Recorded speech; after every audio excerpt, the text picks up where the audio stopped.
جو پارلیمانی پارٹیز ہیں ان کے اجلاسوں میں بلایا جائے گا. پارلیمانی پارٹی ہوتی ہے کہ جو آپ کے اراکین پارلیمنٹ میں آتے ہیں, ان کی جو پارٹی ہوتی ہے, ان کی جو میٹنگز ہوتی ہیں اس میں ان کو شامل کیا جا رہا ہے جو فارم 45 پہ جیتے ہوئے ہیں, چاہے وہ قومی اسمبلی کے ہیں یا صوبائی اسمبلیز کے ہیں. یہ بہت امپورٹنٹ ہے. اور باقی آپ کو پتہ ہی ہے KPK سے بہت ٹف ٹائم ملنے جا رہے ہیں ان کو پہلے سے ہی. علی امین گنڈا پور صاحب جو ہیں وہ شہباز شریف کی تقریب والا برداری بھی نہیں ہے, اور بالکل درست کیا کہ یہ فارم 47 کے وزیر اعلیٰ ہے, وزیر اعظم ہے. اسی طرح سے PTI جو ہے وہ ان کے نہیں اس میں علی امین گنڈا پور صاحب جو ہے وہ KPK میں شہباز شریف گئے تو ان کے استقبال کے لیے نہیں آئے, بالکل درست کیا ہے. ساتھ ہی تحریک انصاف گرینڈ الائنس بنانے جا رہی ان جماعتوں کا جو جماعتیں جن کے ساتھ دھاندلی ہوئی ہے, اور مسلسل ہم دے رہے ہیں تحریک انصاف اور تحریک انصاف والوں کا لب و لہجہ بدل رہا ہے. ابھی میں آپ کو بتاؤں پچھلے 2 دن میں اگر آپ کچھ چیزیں نوٹ کریں, جیسے اسد قیصر صاحب نے بہت سخت ایک پریس کانفرنس کی تھی جس میں انہوں نے بتایا تھا کہ عمران خان کی رہائی کے لیے ایک قرارداد ہم جمع کروا رہے ہیں قومی اسمبلی میں. انہوں نے 9 مئی پر دوبارہ مطالبہ کیا کہ جوڈیشل کمیشن بنایا جائے, اور انہوں نے کہا کہ نون لیگ کو مینڈیٹ دینے کے لیے عمران خان کو قید میں رکھا گیا کہ عمران خان کو جیل میں رکھ کے اور نون لیگ کو جو ہے وہ جعلی مینڈیٹ دیا جائے. انہوں نے کہا خطرہ ہے کہ ملک میں بغاوت نہ ہو جائے. انہوں نے کہا کہ ہم سڑکوں پر نکلیں گے. الیکشن کمیشن پارٹی بن چکا ہے, الیکشن کمیشن اور ممبران مستعفیوں ملک کا بیڑا غرق کر دیا گیا ہے. IG اور بیوروکریسی کے خلاف قانونی کارروائی کریں گے. اس وقت بیوروکریسی کے لیے سب سے بڑا چیلنج جو ہے, بہت بڑا چیلنج جو ہے وہ ہے کہ جو سوشل میڈیا پہ ان کی تصویریں ڈالی گئی تھیں اس سے بہت زیادہ خوف ہے. بلکہ ایک بیوروکریٹ جو ہیں ان کی فیملی میں سے ان کے بچوں یا کس کی تصویر کوئی ڈال دی گئی تھی, اور وہ تصویر پہ جس نے ڈالی اس کو فوری طور پہ اس کو اپروچ کیا گیا. وہ بیرون ملک تھے, یہاں جو ان کی فیملی تھی ان میں سے 2 لوگوں کو اٹھایا گیا اور پھر وہ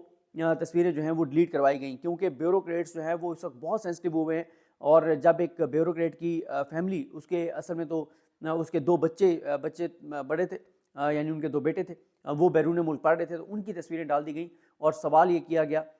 کہ یہ پیسہ اس کے پاس کہاں سے آیا کہ اس کے 2 بچے باہر پڑھ رہے ہیں. اور ساتھ آپ کو پتہ ہی ہے کہ جو ایک کمپین چل پڑتی ہے ان دونوں ان کے بیٹوں کے حوالے سے کہا گیا کہ یہ بیوروکریٹ تو پاکستان میں ہیں, یہ تو باہر ہیں, ان سے جا کے سوال کریں کہ تمہارے باپ کا سورس آف انکم کیا ہے, تم کیسے پڑھ رہے ہو. تو یہ بہت ڈیمیجنگ چیز تھی. اس پہ فوری ایکشن ہوا, 2 لوگوں کو اٹھایا گیا اور یہ پوسٹ جو ہے وہ ڈیلیٹ کروائی گئی, کیونکہ وہ اکاؤنٹ بھی اتنا پرومیننٹ نہیں تھا, اس کے فالوورز بھی بہت کم تھے, اور اس سے پہلے کہ وہ چیز وائرل ہوتی فوری طور پہ اس کے گھر والوں کو اٹھایا گیا اور ود ان 1 آور, تقریباً 1 گھنٹے کے اندر اندر یہ پوری کارروائی کی گئی اور وہ پوسٹ ڈیلیٹ کروائی گئی کہ کہیں ایسا نہ ہو کہ لوگ انکریج ہوں اور اس کے بعد بیوروکریٹس کی فیملیز, ان کے بچوں, ان کے بھائیوں, ان کے رشتہ داروں کی تصویریں لوگ ڈالنے لگ جائیں اور بتانے لگ جائیں کہ یہ ہیں. تو اس لیے اس چیز پہ بہت سخت ریئیکٹ کیا گیا ہے اور فوری طور پہ جو ہے وہ تصویریں ڈیلیٹ کروائی گئی ہیں. تو بیوروکریسی کے اوپر آلریڈی ایک دباؤ تو ہے, اور PTI مسلسل یہ کہہ رہی ہے کہ ان کے خلاف جو ہے وہ کارروائی کی جائے, اور بیوروکریٹس بھی چاہ رہے ہیں کہ ان کا تحفظ کیا جائے بجائے اس سے پہلے کہ معاملات جو ہیں وہ خراب ہو جائیں بیوروکریٹس کے لیے. اس کے بعد جو اسد قیصر صاحب نے یہ کہہ دیا, انہوں نے کہا 1 ملک 2 دستور نہیں چلیں گے, اور ان کو جو ہے وہ سیٹیں جعلی طور پہ مینڈیٹ سے دی گئیں. شعیب شاہین صاحب نے جو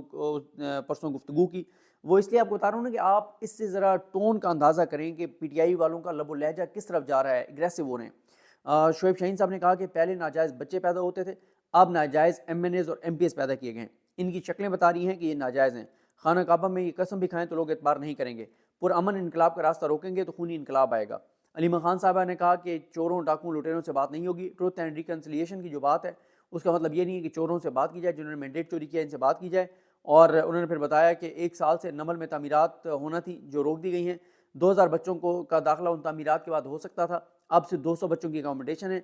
نمل نولی سٹی میں. اور انہوں نے کہا کہ اب انہوں نے مریم نواز کو وارننگ دی ہے کہ اگر نمل میں کنسٹرکشن نہ کرنی دی گئی اور ہرڈلز کریٹ کی گئی تو پھر PTI جو ہے وہ سخت ریئیکٹ کرے گی. اور انہوں نے یہ کہا کہ آپ نمل کو تو چھوڑ دیں, تعلیمی اداروں کو تو چھوڑ دیں, لیکن ہم دیکھ رہے ہیں کہ نون لیگ تعلیمی اداروں کو بھی, عمران خان کے جو فلائی پروجیکٹس ہیں ان کو بھی ٹارگٹ کر رہی ہے, جو ایجوکیشنل ہیں ان کو بھی ٹارگٹ کر رہی ہے, جو ہیلتھ کارڈ تھا اس کو بھی ٹارگٹ کیا, احساس پروگرام کو بھی بند کیا, اور شوکت خانم کے بھی پیچھے ہیں. تو یہ ایک بڑی گھٹیا ان کی نون لیگ کی صورتحال ہے. اس کے بعد لطیف کھوسہ صاحب نے کہا اس حکومت اور ایوان کو نہیں چلنے دیں گے. علی امین گنڈا پور صاحب نے جو گفتگو کی تھی اس سے بھی ذرا آپ کو اندازہ ہو جائے گا کہ چیزیں کس طرف جا رہی ہیں. انہوں نے کہا تھا کہ عمران خان سے میں مل کے آئے ہوں, عمران خان اپنے نظریے پر قائم ہیں, اور چیف جسٹس پاکستان 9 مئی پر جوڈیشل کمیشن بنائے.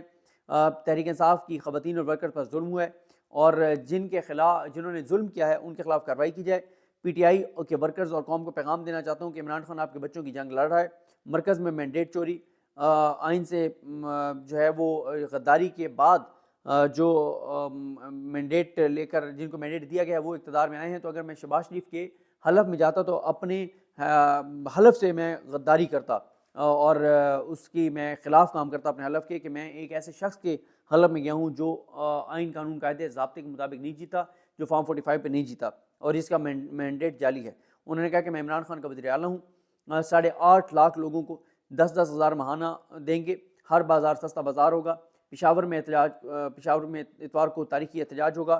اور اپنے صوبے کے حقوق لینے کے لیے ہر حد تک جاؤں گا۔ اور صوبی شاہد سے بھی انہوں نے معذرت کی کہ صوبی شاہد جو ہیں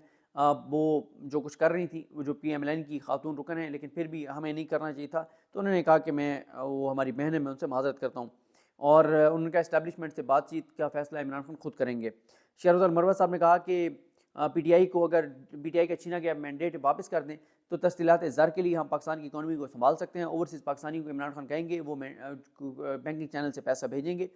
تو پاکستان کے معاشی حالات ٹھیک ہو جائیں گے۔ پی ٹی آئی کے اراکین کو عمران خان نے کہا ہے کہ نون لیگ اور پیپلز پارٹی والوں سے جفیاں نہ ڈالیں اور لوگوں کو یہ نظر نہ لگے کہ یہ سب ٹوپی ڈرامہ ہو رہا ہے اور سب احتجاج کا حصہ بنے۔ عمران خان نے کہا ہے کہ اتوار کو پشاور کے اندر جو احتجاج ہونا ہے اس کی خبر پوری دنیا میں جانی چاہیے۔ عمران خان نے کہا ہے کہ پورے میاں والی کو میرا سلام، وقت گزر جائے گا لیکن آپ کی وفا ہمیشہ یاد رکھوں گا، یہ عمران خان صاحب نے میاں والی والوں کے لیے کہا ہے۔ تو یہ جناب ہے صورتحال۔ پی ٹی آئی کی جو تیاریاں ہیں وہ فاسٹ پیس پر ہیں، لیکن ظاہر ہے آگے ابھی ماہ رمضان شروع ہونے جا رہا ہے، تو ماہ رمضان کی وجہ سے پولیٹیکل ایکٹیویٹی سے اتنی زیادہ نہ ہوں، کیونکہ پچھلے ماہ رمضان میں تو پی ٹی آئی نے حیران کر دیا تھا جب رات کے ٹائم ان کے پروٹیسٹ ہوا کرتے تھے، تو اس بار بھی یہ امکان موجود ہے کہ رات کو وہ پروٹیسٹ کریں، لیکن جو آگے پی ٹی آئی کی تیاریاں نظر آ رہی ہیں وہ یہ آ رہی ہیں کہ شاید تحریک انصاف اگلے یعنی ماہ رمضان کے بعد، عید کے بعد شاید کو لانگ مارچ کی کال دے دے، تو یہ بڑا ایک مشکل صورتحال ہوگی اس حکومت کے لیے۔ اور پی ٹی آئی نے فیصلہ کیا کہ ہر طرف سے ان کو گھیرنا ہے، عدالتوں میں بھی ان کو گھیرنا ہے، سپریم کورٹ میں معاملات لے کے جا رہے ہیں، ہائی کورٹ میں معاملات ہیں، الیکشن کمیشن میں معاملات ہیں، ٹریبیونلز میں معاملات ہیں،